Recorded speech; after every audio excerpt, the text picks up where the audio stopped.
ئەم کاتتان باش بینەرانی خۆشەویستی تلڤیزیۆنی کۆمەڵە. هەروەک لە ڕاگەاندراوە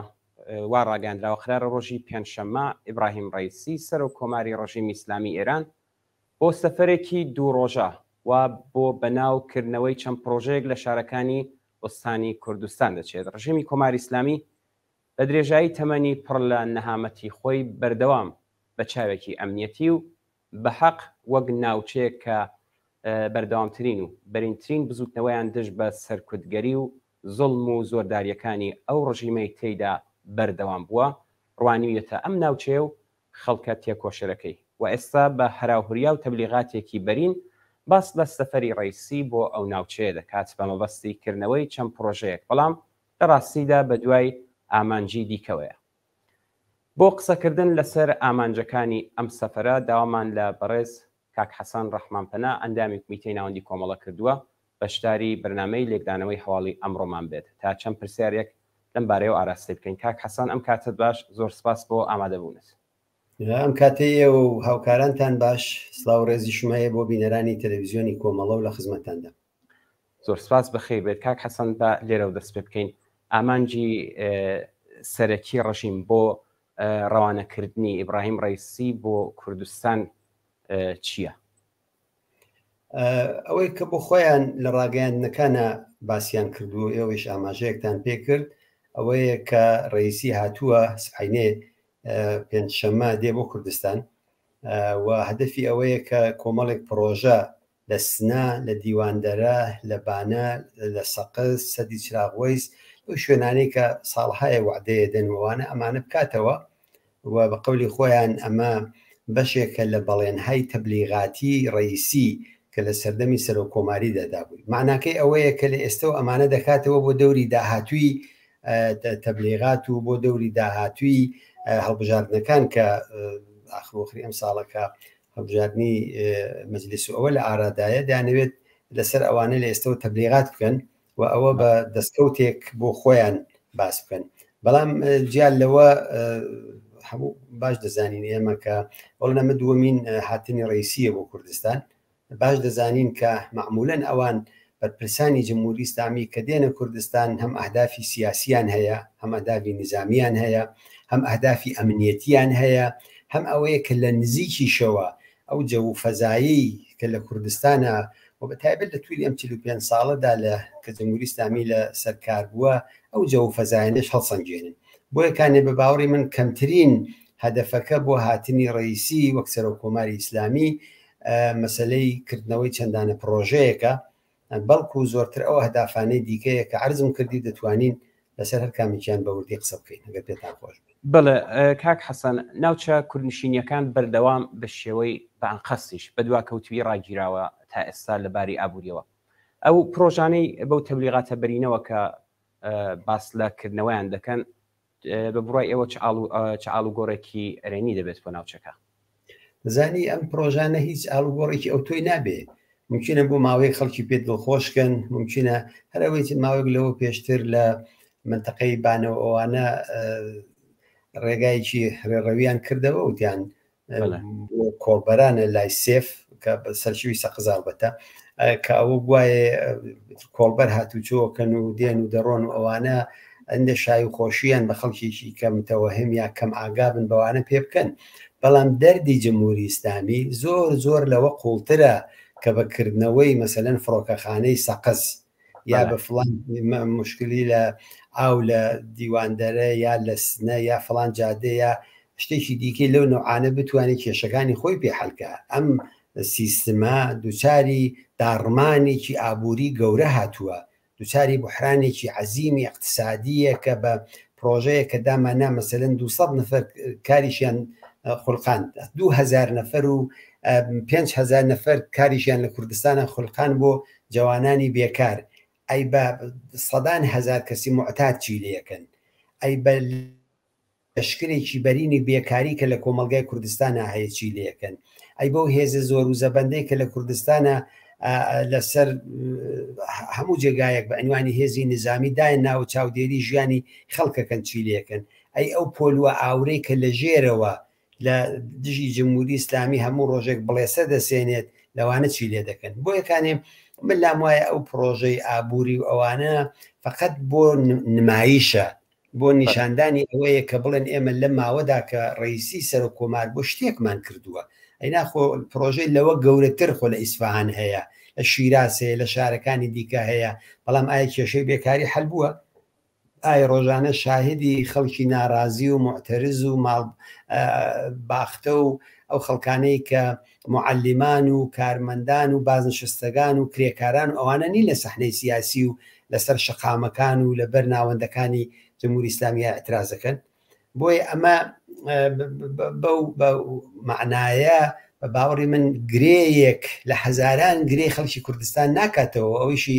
خۆشتان وتان بە تایبەت ئەم منتەقەیە ئاگاهانە لەلایەن جمهوری ئیسلامیەوە دواکەوتوو ڕاگیراوە ئەوە نایەنێ خزمەتی تێدا بکەن نایەنێ سەرمایی تێدا سەرف بکەن چون کوردستان بەڕاستی بۆ جمهوری ئیسلامی بەشێک لە ئێران نییە بەشی مەرزبانانی غەیورن لە زمانی شای هەروە بۆ تەبان ئەینا ئەو فڕۆکەخانەی سەقز کە قەرارە بکرێتەوە لە زمانی شادا من ئەو گەنج بووین لە مەدرسە دەمان خوێند و لەو وەختەوە ئەم فڕۆکەخانە دروست کراوە 50 ساڵ هەیە هەتا ئێستا بۆچی گوشایی نەکراوە باز گوشایی نەکراوە افتتاح نەکراوە ئەوان جا بۆ یەکانێ من لام وایە ئەوانە شتایکی کاتیە هاتنەکەیشی بەڵام ئەو ئامانجانەی تری کە جمهوری ئیسلامی هەیەی بەتایبەت ئامانجی نظامیەکەی ئامانجی ئەمنیەتیەکەی و مزافەن لە بیریشمان نەچێت ئێمە مانگونی وێک لە ساڵوەگەڕی شۆڕشی ژینات تێپەڕەبێ بەڵێ کە ئەم وەختانە کوردستان دەکوڵا کۆمەلگای ئێران بە چاولێکەری لە کوردستان دەکوڵا ئێستەش جمهوری ئیسلامی لەو هەلومەرجەی کە تێدایەتی ناوچەکە تێدایەتی شەڕی حماس و گروپە ئیسلامیەکانی دیکە لەگەڵ ئیسرائیل هەمووی ئەوانە نیگەرانی کردووە و لە ڕاستیدا هاتوون ڕاست ئازماییەکی باری نظامی و ئەمنیەتی کوردستان لەگەڵ فەرماندەکان و بەرپرسانی نظامی و ئەمنیەتی و عسکەری کوردستان کە بزانێت لە ئەگەری ئاڵوگۆڕ و تێکچوونی وەزیەتی ناوچەکە و ئەوانەدا وەزی ئەوان لێرە لە کوردستان کە هەمیشە و دایم لە بەرابەر جمهوری ئیسلامی داڕاوەستاوە بەرەوکوێ دەچێت چ ئەگەرهایەکەیە و من لام وایە دیوی نهێنی هاتنەکەی ڕئیسی مهمە ڕووکاری ئاشکراکەی کە چەندانە پرۆژەیەکە کە خەرجێکی زۆریشی بۆ جمهوری ئیسلامی هەڵنەگرتو ئەوە مهم نییە مهم ئەو بەشەی لە ژێرەوەی کە چ دەکەمە چی پیلان گێڕێهایکیان بەدەستەوەی ئەوە بەشە گرنگەکەیتی بەڵە هەروە خۆتان ئاماژتان پێدا کاک حەسەن دیارە بەشی نەهێنیەکەی زۆر گرینگە کە مەبەستی بۆ هاتنی کوردستان چێ بەڵام بابینە سەر ئەوەش بە ئەنجام گەیاندنی ئەم تەرحانە لەژێر گوشاری خەبات و تێکۆشانی جەماوەریدا بەڕێوە چوون یان ڕژیم خۆی بەنیازە ئاوردانەوەی لە کەم و کوڕیەکانی ئەم ناوچەیە بدات ناوچەیەک کە هەمومان ئاگادارین ڕۆژ نییە شاهدی گیان لە دەستانی کۆڵبەرێک نەبێت لەبەر بێکاری و لە پێناو بەدەستێنانی بژەی بنەماڵەدا ئەمە چۆن لێگەدەنەوە زانی جمهوری ئیسلامی هەر کارێکە دەیکات لە ڕاستیدا لەژێر تراز و فشار و ناڕەزایەتیدایە ئەگەر تەنانەت خۆشیان ئەوە مثلەن ئەوان بێنن بە عنوانی وعدەکانی ئاغای ڕئیسی بیکەن بە عنوانی بەڵێنەکانی کۆماری ئیسلامی بە خەڵکی کوردستان بیکەن بۆ هەموو کەسێک پرسیارەکە کۆمەلگای کوردستان بە بانترین دەرسەدی بێکاری کە هەیەی هۆکارەکەی چییە بێحقوقترین ناوچەیەکە دوای سیستان و بەلوچستان کوردستانە هۆکارەکەی چییە ڕێژەی تەلاق و ڕێژەی مشکلاتی تری ئیجتماعی لەم ناوچەیە بۆچی ئەوەندە زۆرە مەوادی مخەدر و ئەوە بۆ لەم ناوچەیەدا زۆرە بۆچی ئەعدامەکان بەشی زۆری لە کوردستانایە و خەباتکارانی سیاسی لە کوردستانە ئەعدامەکرێن بۆچی زیندانەکان پڕن و ڕۆژانە بڕیاری زیندانی تازە دەدرێ لە دژی چالاکانی خەباتی مەدەنی خەباتی کرێکاری خەباتی بەرابەری خوازانەی ژنان ئەوانە ئەو پرسیارە گرێیانە لە جمهوری ئیسلامی نەکەوەی کە فڕۆکەخانەیە بکەنەوە یا سەدێک بێک بڵێ ئەوە ئەو کارەمان کرد و فڵانمانتیا کرد و ئەوانە نەتەنیا لوتف و مەرحەمەتی جمهوری ئیسلامی نییە ئەوە ئەو پوڵ و خەرج و داهاتەی خەڵکی کوردستانە کە جمهوری ئیسلامی هەڵی لوشیوە کە ئەمانەی خواردووە و ئەو ڕۆکە بە قەولی عێراقی دەڵێ مزایدە دەکا بەسەریەوە دەوێ بە عنوانی دەستکەوتی خۆی بۆ خەڵکەی بفرۆشێتەوە ئەینا ئەوانە هەمووی حاصلی ڕەنجی ئەو خەڵکەیە ئەو خەڵکە حەقی خۆیانە جێگا جادەوبانی زۆر ڕێکوپێکیان ببێ نەک جادەکانی کوردستان کە پێیان دەڵێن قەتڵگا حەقیان هەیە ئەو سەردانەی کە ئاوەکەی لێ دەگیرێتەوە ئاوەکانی لە ناوخۆی کوردستانە سرف بکرێ، نەک ئەوەی بیگرنەوە ئاوەکەی برن بۆ فلان ئوستان و فلان شوێنی دیکە بەکاریان بێنن. حەق وا هەیە کە فڕۆکەخانە و ئەوانە لە هەموو شارەکانی کوردستانیشە وجودیان بێ. حەق وا هەیە مەدرسەکان و منداڵانی مەدرسەیی لە شار و گوندەکانی کوردستانە باشترین ئیمکانات و باشترین مەدرسە و باشترین معەلیمیان بێ، نەک ئاخوند معەلیم بێنێ دەرسایەکی کۆنە پەرستانە و مێشکی منداڵەکانمان بەشتی خراپ باخنێ. ئەوانە حەقی تەبیعی ئەو خەڵکەیە. بنابراین ئەگەر بێتە باری ئەوەی کە ئەمە بەچبارە دەکرێت، ئەمە چکۆلەترین حەقێکی ئەو خەڵکەیە کامڕۆکە ئەوان دێنن بەسەریدا فەزڵ فرۆشی بکەن بە سەرمانە و بڵێن ئەوە لوتفی جەمهوری ئیسلامیە. نا، ئەوە لوتف نییە. ئەوە ئەگەر شتێکیش ئەمڕۆکە بکرێ، ئەوە لە نیگەرانی لەوەیە کە ئەوان دەزانن ئەم منتەقەیە لەسەر پۆلوی ئاورە، دەیانەوێت ئەم پۆلوی ئاورە بە ئەم سەد و بە ئەم جێگا و بە فلان و ئەوانە ئاوی پێدا بکەن. دەیانوێت بە قەولی خۆیان دڵی خەڵکی کوردستان بەجێبیان. دڵی خەڵکی کوردستان بەهۆ بەجێ نایە. خەڵکی کوردستان داغدارە. خەڵکی کوردستان لە شۆڕشی ژینادا 1/3 هەموو گیان بەختکردوەکانی ئەو 600 نەفەرە خەڵکی کوردستان و کام شارە هەیە کە بە چەندین نەفەر لە لاو خەباتکار و تێکۆشەر و قارەمانەکانی هەر لە شۆڕشی ژینادا گیانیان بەخت نەکرد بێت. خەڵکی کوردستان لە بینی خەڵکی کوردستان و کۆماری ئیسلامیدا دەریایەک لە خوێن هەیە، دەریایەک لە جنایەتی جمهوری ئیسلامی هەیە. بنابراین ئەوانە لەلایەکە و مافی خەڵکی کوردستان حەقی خۆیان، بەڵام ئەوە هیچ نییە، ئەوە قەترە بە دەریایش نییە لە بەرابەری ئەو هەموو داوخوازەی کە بزانین ڕۆژانە چەند نەفەر کۆڵبەریا دەکوژرێ یا بریندار دەبێت. بۆچی؟ بە دەلیلی بێکاریی عەزیم کە لەم کۆمەڵگایەدا هەیە. کامەن کارخانە سەنعەتیەکانی کوردستان، کامەن ناوەندەکانی کار و بەرهەمهێنان و تەولید و ئەوانە لە کوردستانە. مەنابعی تەبیعی کوردستان ساڵهای ساڵە کێن ئەوانەی کە دزیویانە و بە تاراجیان بردووە و هەمووی ئەمانەیان هەڵوشیوە. خەڵکی کوردستان ئەوانە دەزانێ. بۆ یەکانی ڕئیسی بە ئەوان فریوی، کۆماری ئیسلامی بە ئەوان فریوی ناتوان ئەم شتانە لە بیر و زێهنی خەڵکی کوردستانە بەرنە دەرەوە. ئەوانە لوتف و مەرحەمەتی جەمهوری ئیسلامی نییە، ئەوە مافی زەوتکراوی خەڵکی کوردستان دەبێت و مافانان پێ بدرێتەوە. کاک حەسەن، هەروە خۆتان لە سەرەتای قسەکەدا باسەکەدا باسیەوەتان کرد کە دیارە ئامانجی نهێنیەکانی باسی ئامانجی نهێنەکانت کرد. چاوەڕوانیتان وەکو کۆمەڵە، ینی ئەمە وەکو کۆمەڵە چاوەڕوانیە کە بۆ خەڵکی کوردستان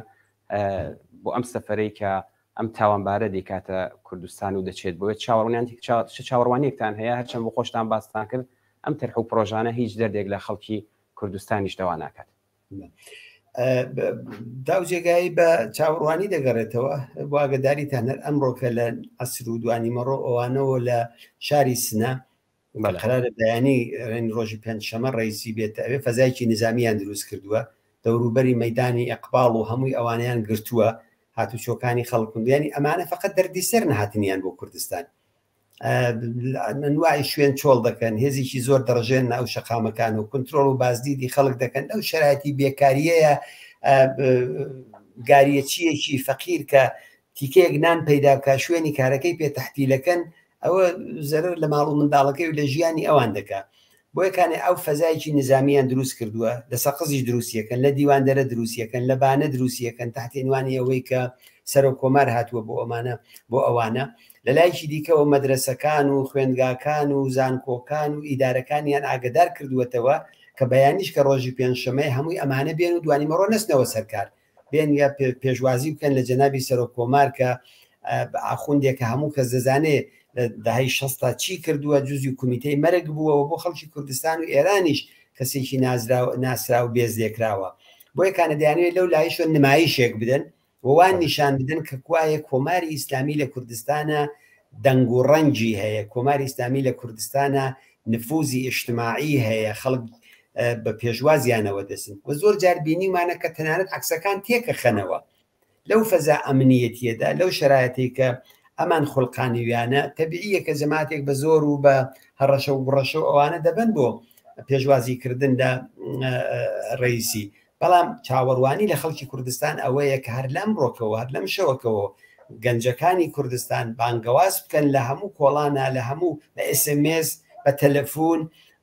خەڵک نەچێتە با لێگەڕ بە خوێن بمێنەوە. بەهارە و چەند سەد کەسێکە لە شارێکە هەیەە و چەند هزار کەسێکە لە هەموو کوردستان هەیەە نمایشی ئەوانە بێ خەڵکی ئازادی خواست حەق نییە یارە جەماعتێکی کۆنەپەرستی ئاخوند و ئەوانەش دەوری خۆیان کۆ دەکەنەوە شۆرای ڕوحانیونی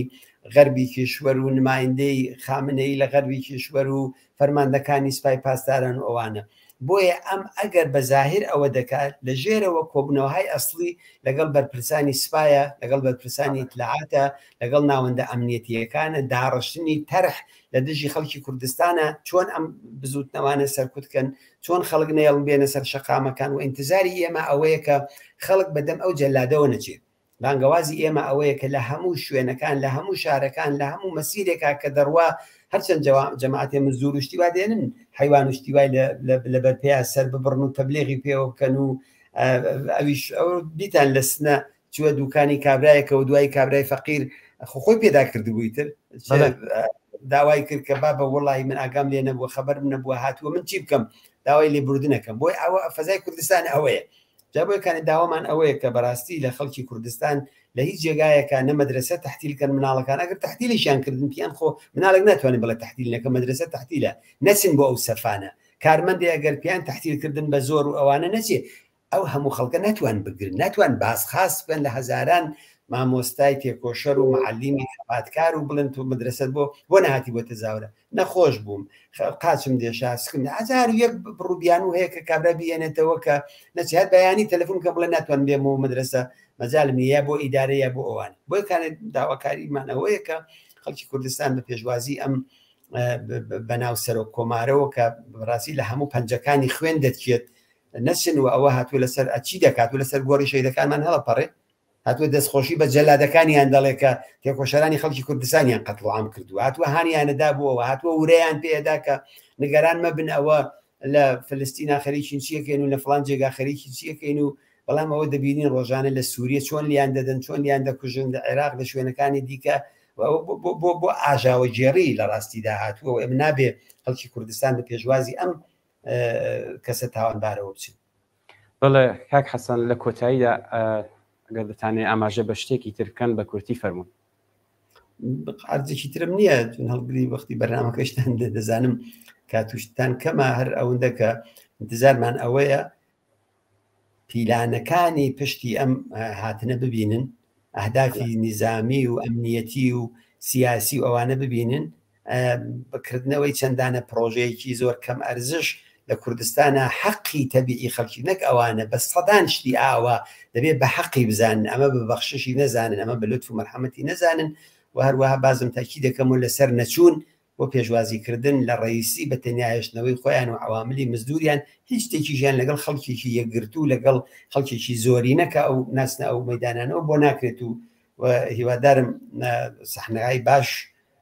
لە ئاعترازیان ناڕزایەتی بە نەچوون بە لە ماڵۆمانەوە بە داخستنی